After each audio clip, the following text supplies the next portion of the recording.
ফেরেশতারা নবীদের কাছে যেসব আকৃতিতে আসতেন, আল্লাহ তাআলার সৃষ্টিজগৎ রহস্যময় ও বিস্ময়কর। এরই এক অনন্য নিদর্শন হল ফেরেশতাদের বিশেষ ক্ষমতা, তারা আল্লাহর নির্দেশে ভিন্ন ভিন্ন আকৃতি ধারণ করতে পারেন। এই ভিন্ন ভিন্ন রূপ ধারণের মাধ্যমে আল্লাহ তাআলা মানুষের সঙ্গে যোগাযোগকে সহজ ও বোধগম্য করে তুলেছেন এবং ওহীর বার্তাকে মানব সমাজে পৌঁছে দিয়েছেন এক অপূর্ব পদ্ধতিতে।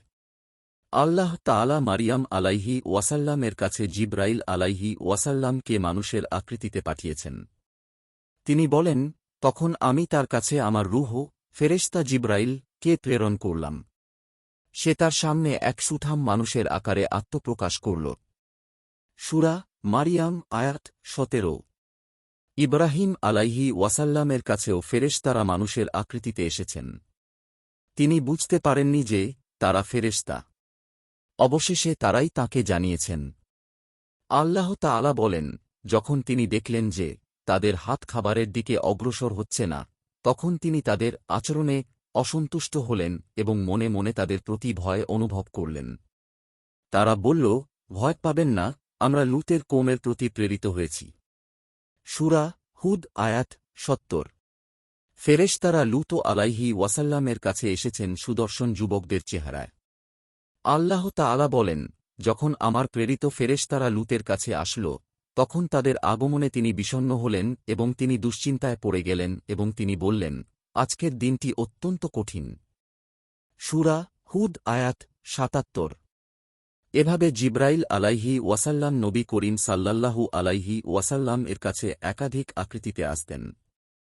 কখনও আসতেন দিহয়া আল-কালবি রাদিয়াল্লাহু আনহু আকৃতিতে, কারণ তিনি ছিলেন অত্যন্ত সুদর্শন পুরুষ। কখনও বেদুইন, মরুবাসী এর আকৃতিতে আসতেন। এমনকি সাহাবীরা জিবরাইল আলাইহি ওয়াসাল্লামকে মানুষের আকৃতিতেই দেখেছেন। এক হাদিসে ইরশাদ হয়েছে, ওমর রাদিয়াল্লাহু আনহু বলেন, একবার আমরা রাসূলুল্লাহ সাল্লাল্লাহু আলাইহি ওয়াসাল্লাম এর কাছে বসা ছিলাম।